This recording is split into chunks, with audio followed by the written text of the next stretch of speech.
This is Timothy McSweeney's Quarterly Concern, issue 37. This was designed to have a 3D look on the cover itself. So they worked the graphics to kind of give it a 3D look. The way they work the cover graphics accentuates that. One of the top corners has been cut. The cover and the text block at a 45-degree angle, and the opposite corner the same.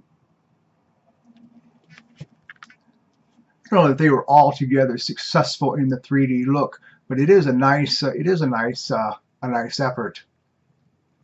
My notes on this.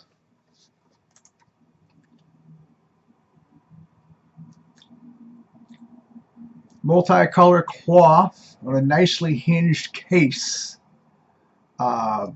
Unfortunately, the binding was fatally flawed, and every copy breaks the binding at the spine. Every copy I've ever seen. The cover was hot glued to the spine. Didn't hold any of them. This copy has been conserved. It's been re-glued at the spine, and any intact copy should be presumed conserved.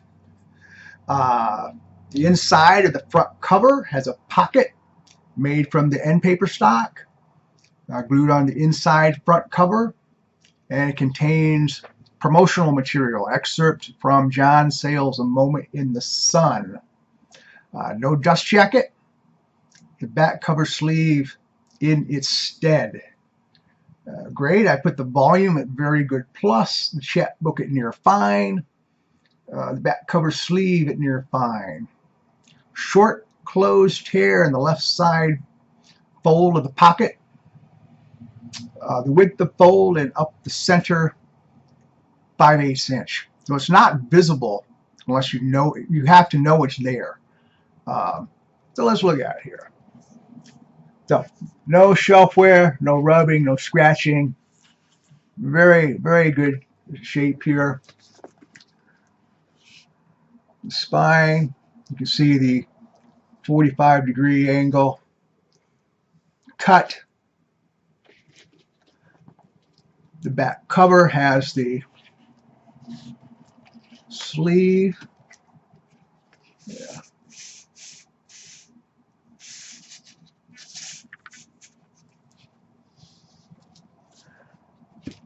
Now this looks like cover lift, and it is sort of. It's just the way it was made. It's got this little bolt. They all do. Plus it's got the excerpt booklet inside here also. So that's why this looks like it's got kind of a cover lift or something going on with it. It's just the way it is.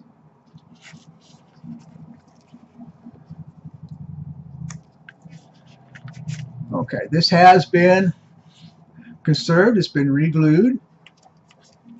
The pocket has the excerpt. These pockets tear quite easily. It's not unusual to see pockets torn. And this one has just a slight, it's got a little tear at the bottom here. And that tear goes up. This is about 1/2 inch. This is not a tear. It's just a crease.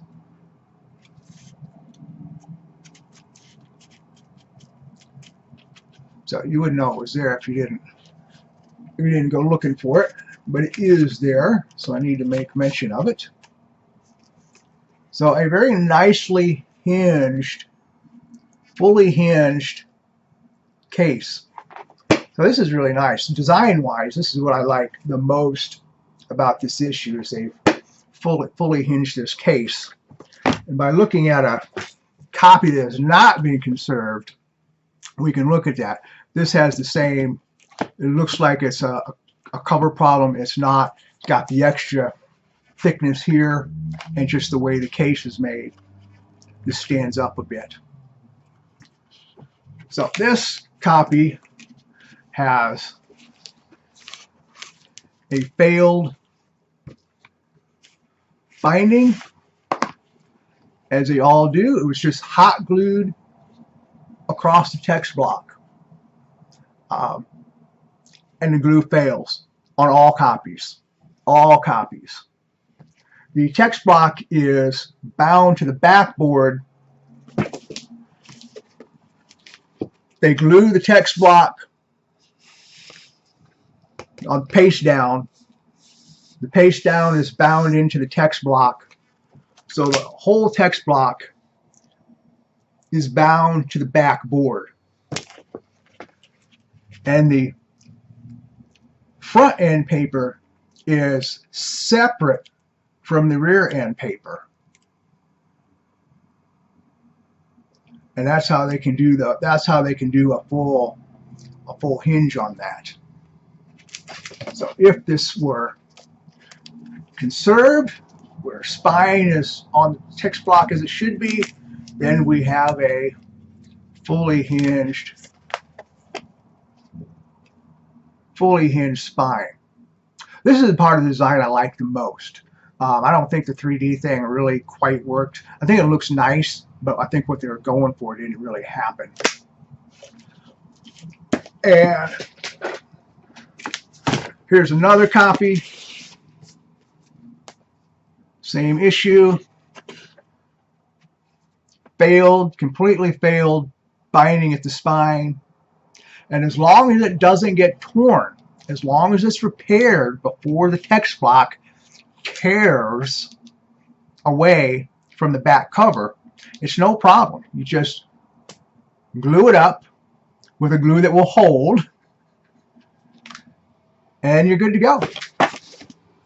So anyway, that is issue 37 and how they did that. And this is a not perfect copy. We've got the little defect on the inside pocket, but a very nice copy nevertheless.